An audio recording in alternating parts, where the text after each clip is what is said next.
தொழிலாளிகளே, பெரியோர்களே, தாய்மார்களே, மகளிரை சேர்ந்த சகோதரிகளே, இளைஞர் பட்டாளர்களே, பத்திரிகையாளர்களே, ஊடகங்களே, அனைவருக்கும் என்னுடைய முதற்கண் வணக்கத்தை தெரிவித்துக்கிறேன். இன்றைய தினம் ஒரு அமைச்சர் பேசியிருக்காரு. எடப்பாடி பழனிசாமி அவருடைய உறவினர் வீட்டில் ரெய்டு நடந்ததுனால தான் பாரதிய ஜனதா கட்சியோட போய் நான் கூட்டணி வச்சிருக்கிறேன்னு. இது எத்தனை முறை தான் சொல்லிக்கிட்டே இருக்கிறேன். ஒரு முறையா ரெண்டு முறையா கீரல் விழுந்த ரெக்கார்டு மாதிரி சொல்லிக்கிட்டே இருக்கிற. சரி, அப்படித்தான் சொல்றீங்க, பொய்ய பொறுத்துற மாதிரி சொன்னாலும் பரவாயில்ல. ஏயா, என் ஜமந்தி வீட்டில் ரெய்டு நடக்கலையா? என்னுடைய உறவினர் வீட்டில் ரெய்டு நடந்திருக்குது, அதுக்கு எனக்கு என்ன சம்மதம்? ஆக இப்படியெல்லாம் பேசி ஸ்டாலினை பற்றி பேசுவதை குறைச்சிக்கணும். அதுக்காக மடை மாற்றுவதற்காக இன்றைய தினம் இன்னைக்கு உள்ளாட்சித்துறை அமைச்சர் திரு நேரு அவர்கள் பேசியிருக்கிறார். நல்லா சிந்திச்சு பாருங்க. திரு நேரு அவர்களே, சட்டமன்ற கூட்டம் நடந்துகிட்டு இருக்கும் போது பாதியிலேயே எழுந்திருச்சு போனீங்க.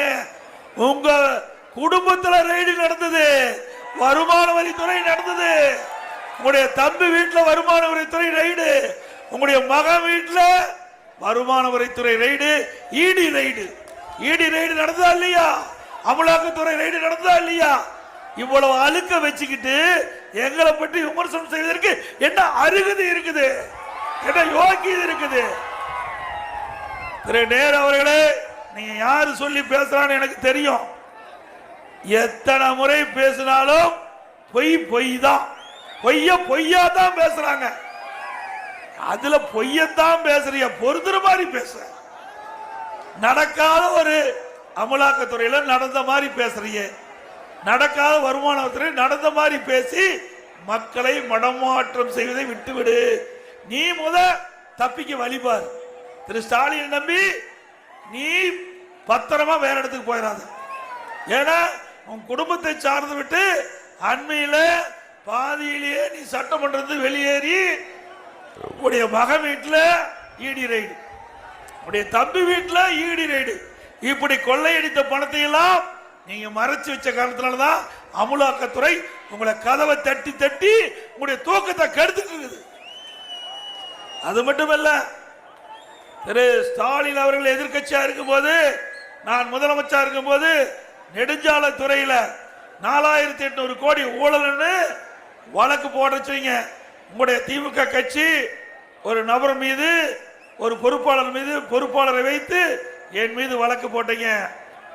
நீதிமன்றத்தில் சிபிஐ விசாரிக்கன்னு சொன்னாங்க. உடனே உச்ச நீதிமன்றம் போனேன். அங்க தடையாணை வந்தது. மீண்டும் திமுக ஆட்சிக்கு வந்தது.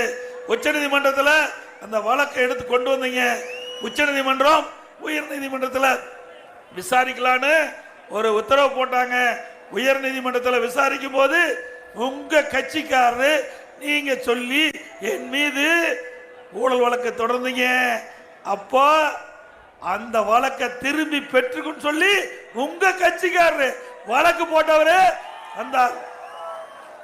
ஒத்துக்கல, நான் நடத்துறேன், நீதிமன்றத்தில் இந்த வழக்கை சந்திக்கிறேன்னு சொன்னேன்.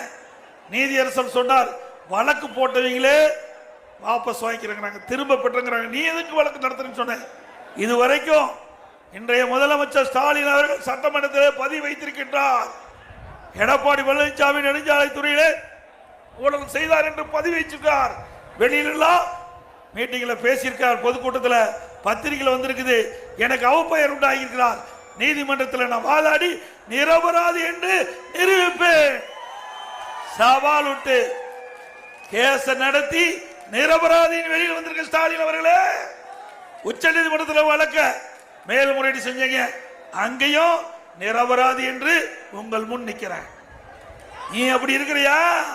உங்களுடைய அமைச்சர் நேற்றைய தினம் உச்ச நீதிமன்றத்தில் வழக்கு போகும்போது, அப்ப உச்ச நீதிமன்ற நீதிபதி சொல்றாங்க, நீங்களே வழக்கு போட்டுட்டு நீங்களே வாய்தா கேட்கறீங்க, நாங்க இந்த வழக்குக்கு இரவு பூரா படிச்சுட்டு இங்க வந்தா வாய்தான் கேட்கறீங்க அப்படின்னு உங்களை கண்டிச்சிருக்கிறாங்க. அதுதான் உங்களுக்கும் எங்களுக்கும் உள்ள வித்தியாசம். மடியில கனமில்ல, வழியில பயம் இல்ல. ஸ்டாலின் அவர்களே, எதை கட்டிய எடப்பாடி பழனிசாமி பயந்த வரலாறு கிடையாது. நான் ஒரு விவசாயி, ஞாபகம் வச்சுக்க. சொந்த காலில் நின்று எந்த அளவுக்கு மக்களுடைய ஆதரவு பெற்று, கட்சி நிர்வாகி தொண்டர் ஆதரவு பெற்று இந்த அளவுக்கு உங்க முன் வந்திருக்குன்னு சொன்னா எந்த அளவுக்கு உழைத்திருப்பா என்பதை எண்ணி பாருங்க. யாருடைய சுபாசனம் அல்ல.